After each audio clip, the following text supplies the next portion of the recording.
y muchos influencers colombianos están siendo fuertemente cancelados en redes sociales a raíz de que ellos decidieran participar en un supuesto viaje turístico a Israel, cuyo verdadero propósito sería más bien el de limpiar la imagen de esta nación a causa de todas las atrocidades que han estado cometiendo ya por años en contra del pueblo palestino. Este video tiene fines de entretenimiento, son mis opiniones y no hechos. Por favor, no le manden hate a ninguna de las personas de las que vamos a hablar. Y bueno, manas, la razón por la cual yo les quería hablar de este tema es porque sí se me hace que hay un mensaje importante aquí que esclarecer o que abordar con ustedes, que tiene que ver con cómo es bien importante que ustedes nunca crean ciegamente en ningún ídolo que tengan. No importa si su ídolo es un creador de contenido, no importa si es una celebridad, no importa si es un futbolista, lo que sea, siempre va a ser crucial que ustedes puedan ejercitar su pensamiento crítico para que no les vaya a ocurrir que sin querer terminen apoyando ideas que van en contra directamente de sus propios valores y principios. Para poder entender realmente lo serio de este caso, es importante que ustedes conozcan primero el contexto que hay detrás de justamente este conflicto bélico entre Israel y Palestina. Para poder hacer un análisis completo de esta situación, la verdad es que se requeriría de un video individual completo, porque este sí ya es un conflicto histórico que lleva años en proceso. Yo por lo mismo solo les voy a dar un pequeño resumen de toda esta historia. No va a ser un resumen que vaya a poder cubrir de nuevo a profundidad todos los temas a lo mejor importantes que hay que destacar de esta historia, pero simplemente es un resumen para que ustedes puedan entender más o menos este caso. Ya les recomendaría yo que al final de ver este video, si no saben todavía muy bien qué es lo que ocurrió realmente con Palestina y con Israel, entonces vayan a investigarlo por su cuenta. Hay muchísimas fuentes de información allá afuera que parten no solamente de datos históricos, sino también incluso de experiencias de primera mano de las personas que actualmente se encuentran viviendo este conflicto. Hagan de cuenta entonces que pues toda esta historia nos remontaría a por ahí temporadas de la Primera Guerra Mundial, cuando justamente Palestina sería todavía un territorio que le pertenecería al Imperio Otomano. En esta Primera Guerra Mundial, quienes terminarían en ese entonces por derrotar al Imperio Otomano serían los británicos. A causa de este triunfo, ellos terminarían entonces por conseguir la administración de Palestina. No quiere decir que Palestina se haya convertido en una colonia de los británicos, ni que el territorio les perteneciera como tal, ni que lo hubieran conquistado, y esta sí es una aclaración importante que tienen que tener en cuenta para pues que entiendan muy bien los detalles que vienen a continuación. Total que por ahí entonces durante la Segunda Guerra Mundial, la ONU, de manera brillante y siempre metiendo sus narices donde nadie las llama y también siempre empeorando las cosas en lugar de proponer soluciones racionales, decide comentar de repente por ahí en una convención que se llevó a cabo entre diferentes países: oigan, ¿qué les parece si para a lo mejor retribuir un poquito del mal que ha sufrido el pueblo judío, no les regalamos estas tierras que se encuentran en Palestina? ¿Por qué tú no, corona británica, decides ceder este pedazo de tierra que ni siquiera te pertenece, por cierto, pero lo decides ceder ya que eres su administrador? Y entonces así los judíos van a poder tener un lugar que llamar casa, y así podemos evitar que vuelva a ocurrir una atrocidad como el Holocausto. Y pues, manas, yo la verdad es que desde ese incidente yo traigo bien atravesada a la ONU, porque justamente demuestran cómo es que nada más resuelven los conflictos con los pies. Porque ¿cómo me van a venir a convencer a mí de que es una buena idea que un organismo descentralizado se tome la osadía y el atrevimiento de andar proponiendo que otros países regalen tierras que ni les pertenecen? Porque, como les mencioné, en realidad Palestina no era propiedad, no era territorio de los británicos, solo estaba bajo su administración a raíz de que el Imperio Otomano había caído, pero no les pertenecía, no los habían conquistado todavía. Entonces, ¿cómo vas a regalar o cómo vas a pedir que se regale algo que no es tuyo? Sería como si yo, por ejemplo, les dijera: ah, sí, ahorita mi tío me dijo que se pueden meter a sus casas las personas estas que están ahorita otomís haciendo una manifestación afuera de Palacio de Gobierno en Guadalajara, y pues bueno, ahí les van a llegar, ¿ok? Para que estén preparados, y que estas personas llegaran a sus casas que yo les regalé, aunque yo no sea nadie para regalar sus casas, y que de repente les empiecen a cambiar los muebles, las decoraciones, que las saquen de habitaciones que ustedes estaban acostumbradas a utilizar, que a lo mejor la sala la conviertan en un cuarto, que la cocina la conviertan en un baño, todo eso sin siquiera ustedes consultarlos, a pesar de que son los dueños legítimos de esa propiedad. Si ya solamente hablando de una casa, a lo mejor muchos de nosotros nos podemos empezar a sentir sumamente indignados, imagínense lo más delicado que se vuelve al momento en el que nosotros tomamos en cuenta que este conflicto involucra un país entero, un territorio nacional. A causa de toda esta situación, pues entonces se desarrolló un conflicto enorme entre los judíos que, pues bueno, fundaron Israel, y después entre el pueblo palestino, porque pues ambas naciones sentían que las tierras les pertenecían, que eran sus tierras prometidas. Encima de todo esto le tenemos que juntar también toda una cuestión religiosa de textos por ahí sagrados que mencionan que esa zona en específico del mundo es la tierra prometida de los judíos. Entonces, un relajo verdaderamente el que provocó la ONU. Ellos son los culpables directos si ustedes me lo preguntan a mí, pero bueno, el punto es que eso fue lo que dio origen al conflicto y este conflicto entonces ha durado años en proceso, años durante los cuales se han perdido vidas de ambos lados. No obstante, en un comienzo yo les tengo que ser muy transparente, si era una persona que creía fielmente, bueno, pero si aquí estamos hablando de un conflicto bélico, pues el lado que pierda se tiene que acatar a las reglas del lado que gane. Así ha funcionado a lo largo de toda la historia y pues bueno, no nada más porque ahorita sean tiempos modernos debe de cambiar esa dinámica. Esa era mi opinión. Sin embargo, esta opinión terminaría por cambiar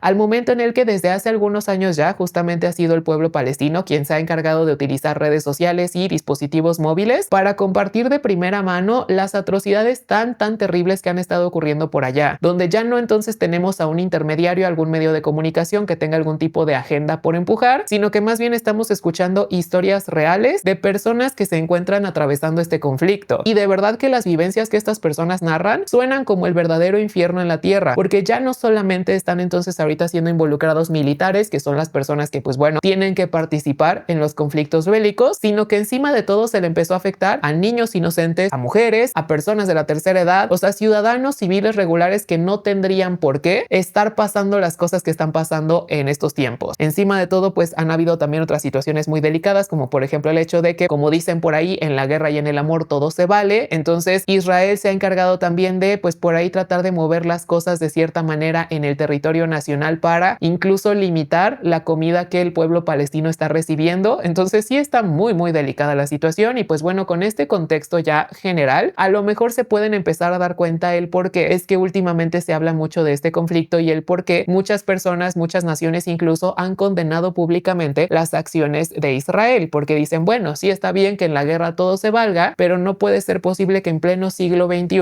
cuando se supone que hemos evolucionado como sociedad, todavía sea esta la manera en la que estemos nosotros resolviendo conflictos entre naciones, afectando vidas inocentes como los grupos que les mencioné de niños, mujeres y ancianos, solamente por no poder llegar a un acuerdo de convivir de manera pacífica, con lo cual yo estoy totalmente de acuerdo. Por cierto, manas, si están encontrando esta historia interesante, no olviden seguirme para ver más contenido similar. Ahora bien, ustedes podrían llegar a pensar, erróneamente, pero lo podrían llegar a pensar, que de todas maneras, pues a una nación no le importa mucho cuál sea la percepción pública que se tiene de su nombre en el mundo, porque a lo mejor no son estas empresas, no son figuras públicas justamente, no viven de lo que la gente dice. Entonces el hecho de que quizá las personas ahorita hayan condenado, y no solo las personas, sino también naciones enteras y muchos políticos importantes, condenado las acciones de Israel, pues no les debería de afectar severamente, ¿cierto? Sin embargo, este sería un gran error, ya que pues si bien efectivamente a lo mejor los países no viven de su percepción pública, esta percepción pública sí les puede entorpecer ciertas partes importantes que determinarían qué tan exitosos pueden llegar a ser ellos económicamente o no. Desde cosas tan sencillas como el turismo, porque ¿quién va a querer visitar una nación a la que todo el mundo detesta? Así como también al momento de llegar a firmar tratados y llegar a acuerdos con otras naciones, porque en caso de que ciertos políticos se pongan de acuerdo con Israel, pues se arriesgan a que justamente los ciudadanos de esos otros países se sientan indignados con las decisiones de sus representantes legales y pues bueno, se creen conflictos internos en estos países. Entonces, como pueden ver, sí es una situación más complicada de lo que en un principio se pudiera llegar a notar, este tema de la percepción pública de un país. Y ya teniendo entonces en cuenta esta información, a lo mejor a ustedes les empezará a hacer sentido el por qué es entonces que últimamente Israel ha realizado varias campañas con la intención de limpiar esta imagen pública. Una de estas campañas consistiría precisamente en invitar a un grupo de creadores de contenido a que pasaran unas vacaciones en estas tierras para que pues bueno, promovieran el turismo en este país, pero de manera más específica, que justamente limpiaran la imagen que ellos tienen globalmente de manera actual. En este viaje entonces llegaron a participar varios influencers colombianos cuyos nombres la verdad se me escapan, no ubicaba a ninguno de ellos más que a Kika Nieto. A ella la menciono por nombre solamente porque es a la que ubico, no porque crea que haya sido la que más se haya equivocado. Todos actuaron de manera pésima y sí ha sido la verdad muy decepcionante ver cómo es que estas personas, estos creadores de contenido han manejado toda esta situación, porque yo creo que se vale desconocer la gravedad o la seriedad de ciertas causas sociales, pero de ahí a que a pesar de que las personas te empiecen a tratar de informar, tú de todas maneras quieras hacer oídos sordos y salgas a decir tantas sandeces como incluso, pues es que este es un conflicto en el que gane va a ganar y el que pierda va a perder y nosotros no podemos hacer nada, solamente termina entonces por demostrar lo ignorante que eres como persona y lo poco dispuesto que estás también a crecer y mejorar como ser humano. Por ahí incluso algunos de estos creadores de contenido sí han llegado tan lejos como para comparar esta situación como si fuera un mero partido de fútbol y sí se me hace indignante y se me me hace preocupante que tan a la ligera se puedan llegar a tomar estos temas, donde se están viendo afectadas vidas humanas de forma muy real y donde se han estado viendo vidas afectadas desde hace años ya. O sea, no es un conflicto moderno como les mencionaba, viene desde la Primera Guerra en realidad hasta tiempos actuales. Y pues bueno, justamente aquí es donde yo les quiero volver a repetir el consejo que les di en un inicio del video sobre cómo ustedes deben de tener mucho cuidado con las personas a las que siguen. No tomen todo lo que estas personas promocionan, exponen o comparten como si fuera ley, como si ustedes también tuvieran que adoptar este tipo de hábitos de consumo o comportamientos, porque a lo mejor algunas personas que siguen a estos creadores no saben qué es lo que está pasando por allá en Israel y Palestina, y a lo mejor al momento de ver a estas figuras públicas yendo de vacaciones y mencionando este lugar como si fuera un paraíso pacífico, pudieran llegar a la conclusión de pensar, ah, bueno, pues yo también entonces no veo por qué están cancelando a Israel si tan bonito se ve el país, sin tener en cuenta o sin poderse dar cuenta de todas las demás atrocidades que ya les platiqué, y que a lo mejor al saberlas, incluso ellos dirían, oigan, no, es que yo no voy a apoyar a una nación que le hace eso a niños pequeños, mujeres y ancianitos. De menos eso es lo que yo espero que muchas de ustedes llegarían a pensar. Finalmente, con la última reflexión que yo les quisiera dejar de este caso es el hecho de pues que nos demos cuenta cómo es que tristemente hay muchas personas allá afuera, muchos creadores de contenido, muchas figuras públicas que por unos cuantos pesos están dispuestos a promocionar lo que sea sin hacer el más mínimo esfuerzo de investigar aquel producto, aquel servicio, aquel país que están ellos patrocinando, siempre y cuando a lo mejor el trato comercial se ajuste a su favor. Ellos van a promocionar pues hasta incluso abono para plantas si así se los pidieran. Pero pues bueno, no sorpresivo creo yo, decepcionante sí, no sorpresivo este tipo de comportamientos por parte de creadores de contenido. De todas maneras, a mí me gustaría saber ustedes qué opinan sobre todo este caso. Las leo yo con mucha atención en comentarios. Hermanas, pues como ven que varios millonarios italianos se encuentran actualmente enfrentando serias acusaciones levantadas por su mismo gobierno a raíz de que empezaran a salir una serie de pruebas que los ligaría directamente al haber participado en una dinámica que ellos mismos denominarían como safaris humanos. Y así como ustedes escucharon el título, humanas, se pueden imaginar más o menos la atrocidad a la que me estoy refiriendo. Ahora bien, para poder entender toda esta nota correctamente es necesario primero que ustedes tengan un contexto muy general de un conflicto bélico que ocurrió hace ya algunos años a finales de los 90s en Bosnia. Por ahí resulta ser que en ese entonces un grupo extremista de ultraderecha habría estado tomando la capital a la fuerza, tratando de llevar a cabo una limpieza étnica, situación que pues bueno suena muy similar a otra tragedia ocurrida igual en Europa con relación a Hitler, si saben a lo que me refiero. Durante este periodo entonces, más o menos un periodo de unos 4 años, del 92 al 96, la capital de Bosnia estuvo ocupada por este grupo radical que involucraba también a otros países europeos. Resulta ser entonces que durante ese periodo se empezó a también popularizar una zona en particular de la ciudad conocida como la Avenida de los Francotiradores. Como se podrán imaginar también por el nombre, pues esta avenida era sumamente peligrosa, ya que constaba de diferentes edificios posicionados en la parte que conectaba las primeras filas militantes con la ciudad como tal, donde se encontraban los civiles, y pues estaba rodeada de unos cuantos edificios. En estos edificios entonces varios francotiradores se posicionaban en lo más alto para poder entonces arremeter en contra de cualquier persona que transitara por esa zona, sin importar si se tratara de otros militares, opositores y demás, o de civiles, tomando en cuenta niños, mujeres y también adultos de la tercera edad. Entonces cualquier persona o cualquier ser viviente, porque también animales perecieron en esta zona, que cruzara por esta avenida era bienvenido con diferentes impactos de herramientas muy fuertes de destrucción. Esta información se comenzaría a ser tan popular que incluso en 2023, por ahí aproximadamente, se llegaría a publicar un documental en internet que justamente se centraría en pues contar todas las atrocidades ocurridas en esta avenida. En ese documental también me parece que se mencionaba la posibilidad de un tipo de turismo bélico que constaría de diferentes personas visitando la capital de Bosnia en aquel entonces, a finales de los 90, para poder entonces ellos arremeter en contra de ciudadanos inocentes. Estos señalamientos, claro que resultaban sumamente delicados, y por lo mismo fue en ese momento en el que la ahora me parece que es presidenta de Bosnia empezó a trabajar de la mano con diferentes autoridades para hacer una investigación seria de si estos señalamientos tendrían fundamentos o no. Sería así como eventualmente también llegarían hasta oídos de un reportero italiano una serie de pruebas, acusaciones y también hipótesis de todo lo que estaba ocurriendo en aquel entonces con relación a este turismo bélico. En su momento, este reportero italiano de nombre Ezio Gavazzeni llegó a hacer una investigación a profundidad sobre todo este incidente y sí llegó a sacar información muy delicada con relación a este caso. Sin embargo, todavía carecía de muchas pruebas como para que su reportaje pudiera ser tomado con 100% de seriedad. Se especulaba que podría llegar a ser verdad todo lo que él estaba compartiendo, sin embargo todavía no habrían pruebas contundentes que pues bueno no dejaran duda a que los hallazgos de este reportero fueran verídicos. Sin embargo, manas, toda esta situación cambiaría de manera muy radical hasta hace apenas unos escasos meses, en los que este mismo reportero comenzaría a recibir ahora sí una serie de pruebas muy serias y delicadas que darían como resultado que se originara una queja formal presentada ante el gobierno italiano de cerca de 17 páginas donde se le señalaban no a cualquier tipo de millonario europeo, sino en particular a varios millonarios italianos, quienes al parecer eran las personas que estarían participando en lo que se rumoraba era todo este sistema de turismo bélico. Por cierto, manas, si están encontrando esta historia interesante, no olviden seguirme para ver más contenido similar. La historia es mucho más oscura de lo que ustedes se podrían haber imaginado solamente con el título de este caso, y es que en este mismo documento se comentaba cómo es que eran los millonarios los que habrían determinado sus actividades favoritas de cada fin de semana como safaris humanos. En estos safaris, básicamente estos millonarios lo que hacían era depositarle a una persona en particular cantidades que rondaban desde los 80 hasta los 100,000 euros para que entonces estos militares los llevaran a los edificios de esta zona de la Avenida de los Francotiradores y les permitieran a ellos acabar con la existencia de diferentes ciudadanos que les recuerdo eran totalmente inocentes en todo este conflicto, manas. No era que a lo mejor los pusieran en las primeras líneas del conflicto bélico y que ellos fungieran como militares, sino que básicamente eran turistas que se dedicaban a acabar con la vida de personas que iban transitando por toda esta avenida. Por ahí un detalle que resultaba también sumamente escalofriante sobre los hallazgos que el reportero italiano habría encontrado sería el hecho de que al parecer si tú querías a lo mejor tener como objetivo a niños pequeños te cobraban una tarifa más elevada de los 100,000 euros que le cobraban al resto de las personas. Imagínense qué situación tan retorcida donde tú como persona encargada de organizar estos viajes te tomas el atrevimiento de cobrar más para acabar con la vida de niños pequeños que a lo mejor estaban pasando por esa avenida porque se les fue una pelota, porque perdieron a sus papás, porque tienen hambre, por cualquier situación. Yo creo que sí, esas personas deben de tener un lugar muy especial guardado para cuando partan de este mundo, porque ese tipo de conductas no pueden quedarse sin un castigo divino o sin un castigo universal. Por ahí entonces, para hacer todavía más trágica esta situación, resulta ser que se le descubrió igual que uno de los millonarios involucrados en todo este caso sería una persona bastante bien reconocida allá en Italia, que es dueño de varios salones estéticos muy populares, creo que no solamente en Italia, sino también a lo largo de toda Europa. Y la razón por la cual este caso se está volviendo tan serio se debe a que, pues como les mencionaba, ya se tienen pruebas suficientes para hasta presentar incluso una queja formal con el gobierno, y en estas pruebas se incluyen el testimonio de dos personas bastante relevantes a este caso, además de otras personas que fueron incluso testigo de todas estas atrocidades de primera mano, es decir, ciudadanos que vivían en Bosnia en aquel entonces, a quienes les tocaba observar lo que ocurría en esta avenida de francotiradores. Los dos testigos en cuestión resultarían ser un bombero estadounidense, así como también un agente o director o un rango alto, me parece, de servicios secretos de, si no me equivoco, igual Bosnia, aunque podría estar equivocado del país. Y pues era, por ejemplo, este bombero quien en sus declaraciones platicaba cómo es que a él empezó a llamar la atención que de repente a lo largo de estos 4 años del conflicto aproximadamente, él comenzaría a notar cómo de pronto llegaría a la capital un grupo de personas portando vestimenta muy particular que los haría inmediatamente destacar por sobre el resto. A lo que se refería este bombero es que pues las personas se veían muy pulcras y muy bien vestidas, tomando en cuenta que el país se encontraba en medio conflicto bélico. Sería como si, por ejemplo, de repente en medio de las trincheras te encontraras a una persona vistiendo Prada, ¿no? A eso es a lo que se refería este bombero. Encima de todo, por si no fuera también esto ya suficientemente sospechoso, resulta ser que también este bombero notaba cómo es que los militares le daban trato preferencial aparentemente a estas personas que lucían estar mejor vestidas que el resto, casi como si les estuvieran dando un tour turístico por la ciudad, tomando en cuenta que pues bueno, les digo, la ciudad estaba ocupada por estos militantes. Entonces un comportamiento muy extraño el que él notaba, sin embargo no sabía exactamente a qué se debía. Encima de todo, también mencionaba este bombero que al parecer estas personas que iban de visita a la ciudad portaban unas herramientas de destrucción, si saben a lo que me refiero, muy particulares, que se distinguían por sobre las de los militares en el sentido de que parecían ser más bien herramientas con las que vas de cacería a cazar venados, jabalíes y demás, lejos del tipo de herramientas que se usan en un conflicto bélico. Este tipo de señalamientos entonces le da veracidad o de menos sustento a pues todas estas hipótesis que había sobre este posible safari humano. También se encontraba con la declaración de una tercera persona, no el agente de servicios secretos, sino también ahora un agente de inteligencia especializada, que mencionaba que él había había encontrado una serie de documentos en calidad de clasificados donde se tenía básicamente un registro de todas las personas, todos estos millonarios con nombres, apellidos y demás que asistían al país en búsqueda de justamente participar en desvivir a diferentes ciudadanos desde las azoteas de estos edificios de la Avenida de los Francotiradores. Se tenían registros al parecer de los días en los que llegaban a la ciudad, de también las cantidades que ellos ya llevaban gastadas en ese safari humano y demás detalles que pues sí, la verdad es que los terminarían por incriminar de manera contundente. A lo mejor uno en un comienzo pudiera haber llegado a pensar que a lo mejor toda esta idea de estos terribles safaris humanos sería a lo mejor maquinación de una persona, de un militar que hubiera pensado que ahí ya había encontrado su minita de oro, que quería aprovechar este conflicto bélico para hacerse millonario y que no sería más bien una decisión apoyada por algún gobierno. Sin embargo, el hecho de que existan estos documentos, les digo, de calidad clasificada, pues indican que en realidad sí había toda una organización que estaba enterada de que se estaban llevando a cabo este tipo de acciones, este tipo de turismo bélico, y decidieron no intervenir. Decidieron tomar el dinero de estas personas y sabrá Jesucristo con qué fines utilizaron al final ese dinero. Yo me imagino que a lo mejor lo utilizaban para poder conseguir herramientas de destrucción y poder a lo mejor salir como ganadores del conflicto bélico. Sobre eso no hay información, pero esa es la inferencia que yo podría llegar a hacer. Pero díganme si no suena sumamente aterrador que haya personas allá afuera en el mundo dispuestas a jugar de esa manera con la vida de seres inocentes, porque díganme ustedes qué culpa tenían las personas que vivían en la capital de Bosnia, que solo eran civiles, de que a lo mejor estos millonarios no supieran qué hacer con su dinero, que estuvieran aburridos y que se les hubiera ocurrido la brillante idea de utilizarlos a ellos como si fueran ganado, como si fueran a lo mejor animalitos en el bosque a los que había que dormir de manera permanente. A lo largo de esta investigación también se encontraron por ahí las aerolíneas que se prestaron para hacer este tipo de transporte, porque ustedes se imaginarán, en medio conflicto bélico no se le podía dar entrada de manera oficial a las aerolíneas porque resultaría sumamente peligroso. Entonces también se le está investigando a esa empresa dueña de los aviones, me parece que era una empresa también italiana. Y pues bueno, ahorita entonces este reportero en conjunto con la presidenta de Bosnia, así como también de otras autoridades, incluso varias autoridades italianas, están buscando que esta queja formal no caiga en oídos sordos y que sí se pueda hacer justicia para todas aquellas personas que perecieron a manos de estos millonarios italianos, quienes pagaban prácticamente por tener el derecho de retirarlos de esta tierra. Una tristeza absoluta que este sea el tipo de sociedad en el que vivimos, manas, pero la verdad no les puedo decir que me sorprende en lo absoluto. Peores cosas hemos nosotros escuchado en este perfil. Y pues bueno, a mí me gustaría saber ustedes qué opinan sobre toda esta terrible situación, si sabían sobre esta famosa Avenida de los Francotiradores, si sabían de estos safaris humanos. Las leo yo mientras con atención en comentarios. Y bueno, este es el make-up final. Espero que te haya agradado.